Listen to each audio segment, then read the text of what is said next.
As we are in peak goal setting season, I wanted to share with you 3 common mistakes that people make and that I have made when goal setting so that you can avoid them. The first mistake that I think most people will make at some point is they set goals that are not in line with their values. What do I mean when I say values? Personal values are sort of like guiding principles that match with the kind of life that you want to live. I think a connected and also equally important thing to consider when setting goals is the vision for what you want your life to look like. I think values are more like how you want to lead your life. One of the common causes of anxiety and depression is a disconnection from meaningful values. Because the world we live in right now is very capitalist, very technology driven, there is a sense that we're moving further and further away from meaningful values.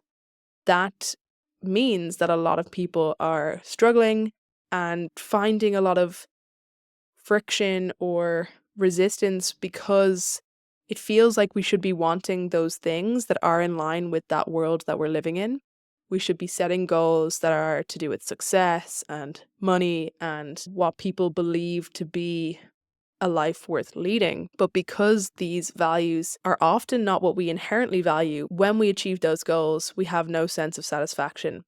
And honestly, that can be so much worse than not achieving a goal or not knowing what you want. And I want you to avoid that because I have set those goals and I've achieved those goals and I've had that horrible feeling of not actually feeling any good after achieving those goals. If you're not sure what your personal values are, I'm guaranteeing that you are not alone. I definitely didn't have a clear sense of them until I really started thinking about them more and more often. There's a quiz that you can do where, in a sense, you have to have some sense of what you value. And I think people do. When you see the list, you'll go, yeah, I think I value these things. What it does is it pins them against each other. So you then put a value on them by saying, I value this more than this. And they go against each other like that. And you'll eventually end up with this list of your top 5 values. And even though those values are things that will rarely change, they can change. And because I've had such a big shift in the last couple of years, my values have changed significantly enough where I now feel really in line with those values. I feel really good about those values. I really try and practice living a life in line with those. When I set goals, I try and think about those values and how those goals align with those values. And now when I achieve those goals, I feel pretty good. And that is much better than where things were before. So I would definitely encourage you to do the same. When you sit down and you make that list of goals this year, think about what those values are and how these goals align.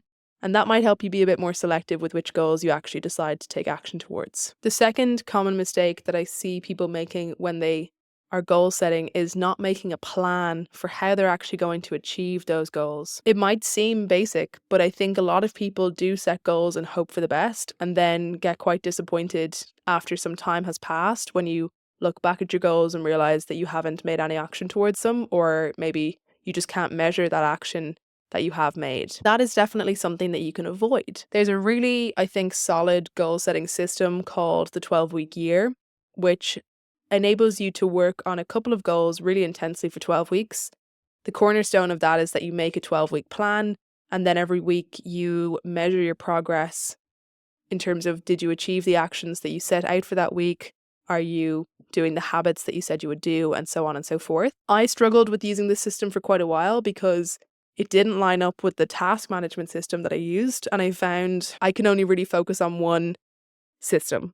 And so I ended up oftentimes maybe not fully making my plan or not making a plan that was organized in a way that I could follow. However, I have recently implemented a really good version of this system in Notion, and I'll have the full video where I'm going through that template down below. But what I have is, for each goal that you set, you'll put in your date for when you want to start working on it, and it will generate this kind of 12-week view of your tasks, your projects, and your habits.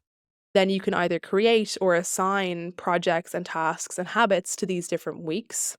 Then you can fill in your scorecard each week with how well you did. Did you achieve the tasks you set out? Did you complete the projects you wanted to complete? What proportion of the habits did you complete? And so on. That then feeds into my daily, weekly, and monthly planning in Notion, which for me has been so game changing. The other thing I think that's important in this same idea is when we set goals, often in this kind of new year goal setting, we set and forget. Whereas I have these goals plastered everywhere all over my Notion template so that I will be constantly reminded about them. Whatever work I'm meant to do that week, I will be constantly reminded about that work because I have these goals and I have a progress bar of how well I'm doing towards them.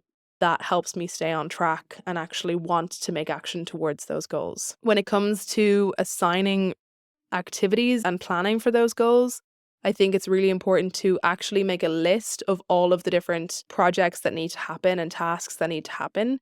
One of the number one things that I find people do wrong is they will miss a setup step that I think happens at the beginning of most goals. For example, if you have this goal of leading a more healthy lifestyle and you wanted to go to the gym 3 times a week, that's a really clear habit. You might have missed the setup step of joining a gym, which can take a lot of time because you'll have to find the right gym. You might need to go down with some documents and all these different things to already face at the very beginning a mistake in your plan when you know you can't go to the gym 3 times on the first week because you haven't joined your gym membership. That's really frustrating. Whereas if you give yourself that time at the start to go, okay, I first have to join a gym and that's going to take some time, and that might take the whole first week of action towards this goal. When you've actually outlined every single step that you need to take and then started to figure out when those need to occur and in what order they need to occur, you can then really make a plan that's more robust. One of the issues I do feel that people have is that they'll start to try and do the habit stuff before they've actually done the setup, or they'll miss out some key projects, or they'll be assigning just too many things to a given week. Really thinking about this plan and looking at this plan all together can be the difference between whether or not you'll actually achieve those goals. The final mistake that I feel people make when they are setting goals is they will try to work on too many things at once. And either that's doing too much work towards different goals. You've either set too many goals and you're trying to work on all of them at once.